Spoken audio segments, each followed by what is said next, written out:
Bonjour à toutes, bonjour à tous, bonjour Nicolas. Bonjour Pierre, bonjour tout le monde. Alors on vous propose une vidéo déjà, on vous présente tous nos vœux pour cette nouvelle année 2019.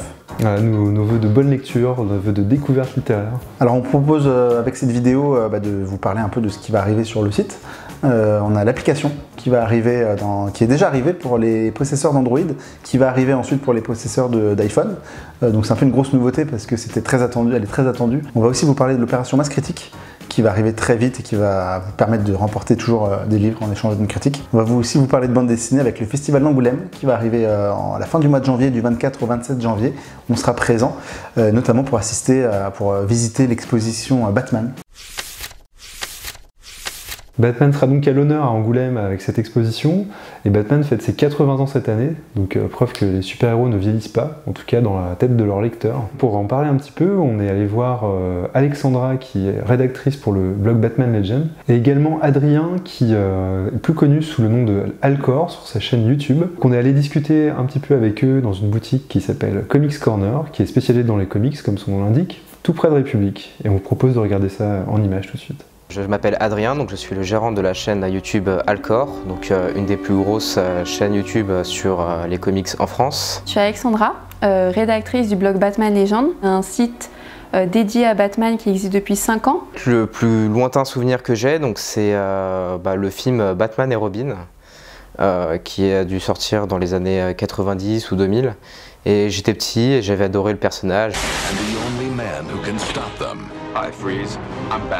Je commençais à lire des comics et je me suis dirigée tout de suite vers Marvel via mon frère de 16 ans qui lisait des comics. Du coup, il lisait Deadpool, Spider-Man. C'était cool, mais ça m'ennuyait un petit peu. Je voulais quelque chose de plus sombre. On m'a emmenée sur Batman en librairie. J'ai commencé par Batman 1 de Frank Miller, donc qui est un gros classique, et j'ai continué avec les gros classiques qu'on conseille à tous ceux qui veulent entrer dans le monde de Batman via les comics. Donc on a Batman Silence, on a Batman Allons Halloween, Batman Amère Victoire. Donc c'est des one-shots qui permettent de comprendre tout son univers, de comprendre le personnage, mais aussi sa galerie de vilains. Tous les scénaristes dans l'âge d'or, l'âge de bronze, l'âge moderne, il y a toujours eu la backstory que Batman, donc Bruce Wayne plutôt, perd ses parents dans une ruelle à Gotham après avoir vu Zorro. Pourquoi Zorro? Parce que tout simplement Batman, ses auteurs, Bill Finger et Bob Kane, se sont inspirés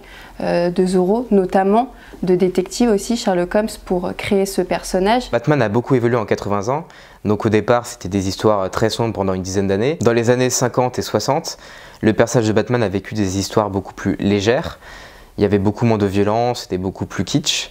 Il y avait même une Bat Family, il y avait même un Bat Chien, un Bat Bébé par exemple. Tout ça c'est suite au Comics Code Authority, donc qui a forcé les scénaristes à écrire des histoires avec des thèmes moins adultes et beaucoup plus ciblés pour la jeunesse. Dans les années 80-90, on a commencé à entrer dans l'âge sombre des comics. Avec The Dark Knight Returns, le scénariste Frank Miller a redéfini Batman. Il est beaucoup plus sombre, beaucoup plus violent. Récemment, dans les années 2010, on a eu l'époque des New 52, donc un grand reboot qui a révolutionné l'univers d'ici. Donc on a changé de Batman, de Superman. On a notamment un Batman beaucoup plus introverti qui est vraiment capable de faire énormément de choses. Ce qui me plaît, c'est qu'il est finalement très large comme personnage. Il y a certains comics où on le voit avec une énorme Bat Family. Donc il est entouré de Batwoman, qui est sa cousine, Batgirl, Nightwing, mais il y a aussi 3 autres Robins. Il voudrait sauver sa ville, mais en même temps il voudrait se sauver lui-même. Et c'est très intéressant parce que c'est pas un héros, c'est pas Superman qui veut absolument sauver le monde. Batman, derrière sauver Gotham, c'est sauver lui-même. En soi, la véritable identité de Batman, c'est Batman. Bruce Wayne est juste une façade. La seule chose qui l'importe pour Bruce Wayne ou pour Batman, ça dépend dans quel sens vous le prenez, c'est sa croisade. La seule chose qu'il souhaite faire, c'est affronter des criminels pour que personne n'a vivre ce qu'il a vécu. Pour moi, c'est un personnage très réaliste, tout comme son univers.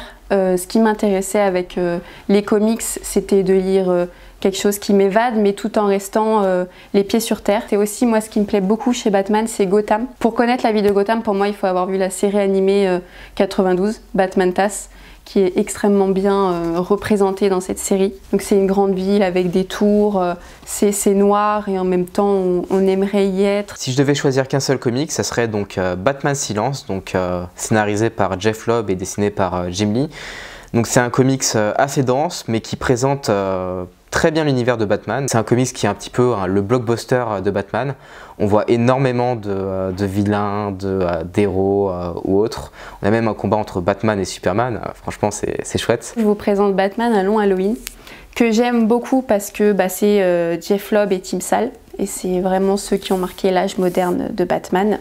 J'aime beaucoup aussi parce que c'est un polar. Donc on revient aux origines de Batman qui veut être un enquêteur, un détective. Finalement, c'est aussi ça. C'est pas seulement le Batman de Christopher Nolan qui tape tout le temps.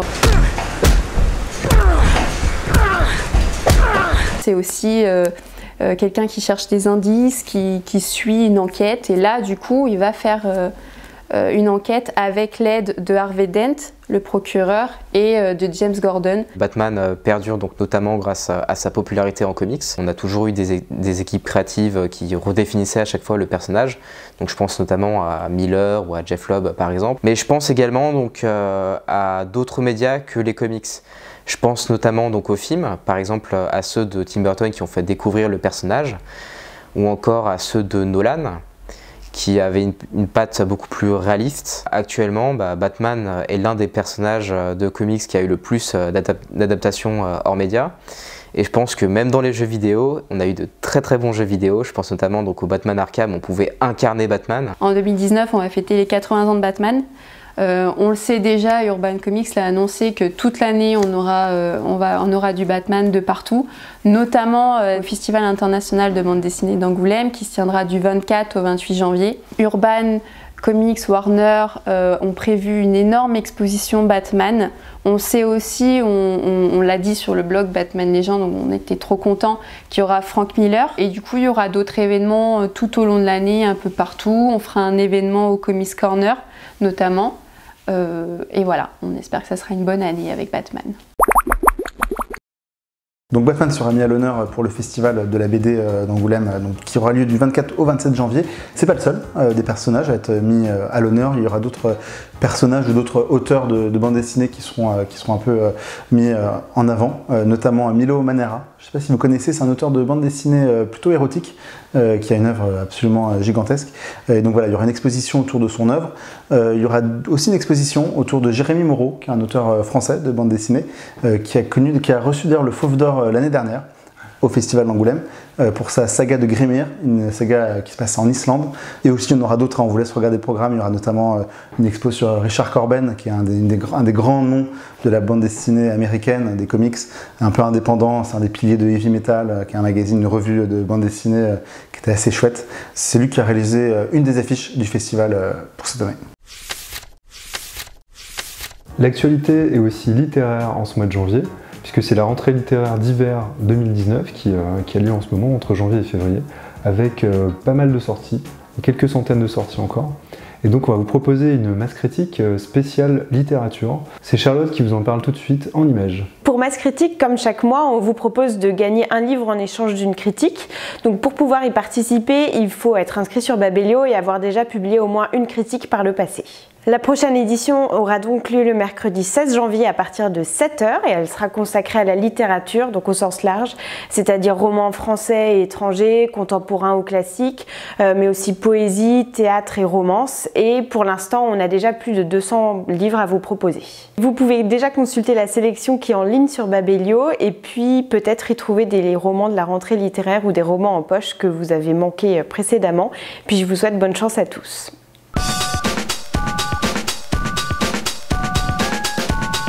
Le plus gros événement sur Babelio, c'est le lancement de l'application.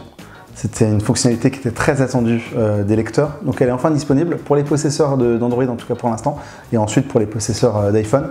Donc voilà, elle est disponible, vous pouvez la télécharger dès maintenant. Et c'est Pierre qui va vous en parler. Moi je suis là pour vous parler du lancement d'une fonctionnalité qui était très attendue depuis longtemps par les fidèles de la communauté, qui est la création donc de notre application mobile. Aujourd'hui disponible sur Android, on est en train de préparer une application pour iPhone.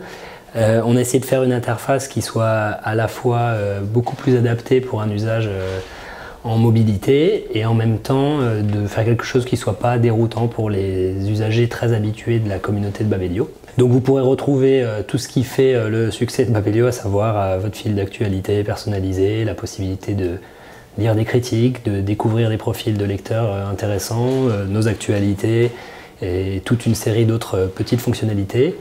Et en particulier, spécificité du mobile, on aura la possibilité de scanner les livres directement avec votre téléphone à partir du code barre des couvertures et de les ajouter ainsi beaucoup plus aisément à votre bibliothèque, que ce soit des livres que vous ayez lus ou que vous souhaitiez découvrir à l'avenir.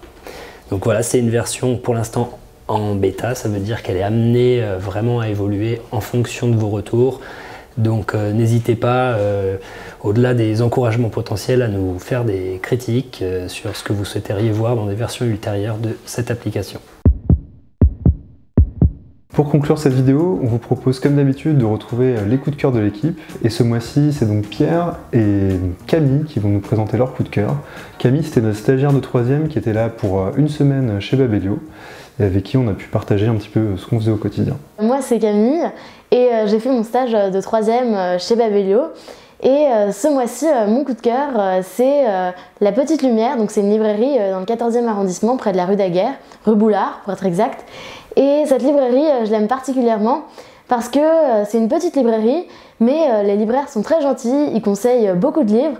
Il y a une libraire en particulier qui s'appelle Anne Pascal qui me conseille tous mes romans, tous les romans de jeunesse. Et puis les libraires souvent mettent des petites critiques sur les livres et donc c'est très intéressant. Et puis par exemple pour Noël, ils avaient fait un catalogue où ils mettaient les livres qu'on pourrait offrir à Noël et chacun mettait son livre coup de cœur. On y trouve plein de romans et puis le lieu est très sympathique. On vous a un peu parlé de Batman, qui est un des grands super-héros, un des plus emblématiques des comics.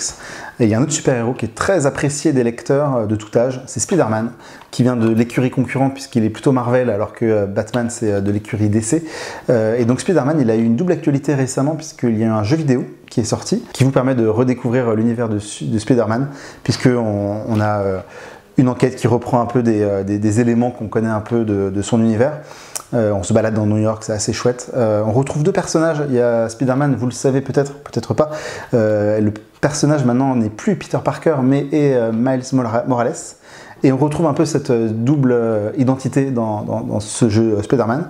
Et alors l'autre actualité, c'était le film qui vient de sortir, qui s'appelle New Generation, qui est absolument génial, qui est un comics qui reprend aussi énormément d'éléments très différents de l'univers de Spider-Man et qui permet de redécouvrir de très nombreuses facettes de ce personnage. Graphiquement, il est absolument somptueux, donc je vous le recommande vivement. Il est encore en salle pour quelques jours, il est sorti déjà il y a un petit moment, donc dépêchez-vous. Si vous l'avez raté, il vous permettra de redécouvrir le personnage et de relire les comics de Spider-Man.